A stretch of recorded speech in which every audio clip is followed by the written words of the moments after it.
आदि मोरा रामा होसिया आदि की भाखमा भाखो की बाए आदि गोदी में ललना जब खेलाई बाए मैया आदि की भाखमा भाखो की बाए गोदी में ललना जब पाई बाए मैया अरे बमौगी का आचारा पलौंडा के नचना चलाई बाए मैया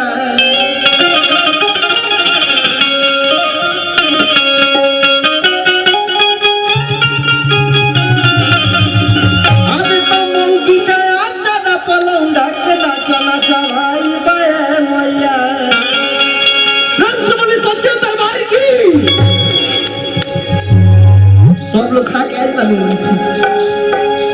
ना चलिए बढ़िया के बाद हम चाहता नहीं भाई जितना लोग बैठल बा एक बार जोरदार जयकारा आगे पीछे जितना भी लोग बा प्रेम से बोली सच्चे दरबार की चले 1 2 3 4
Maugi kaya cara pandang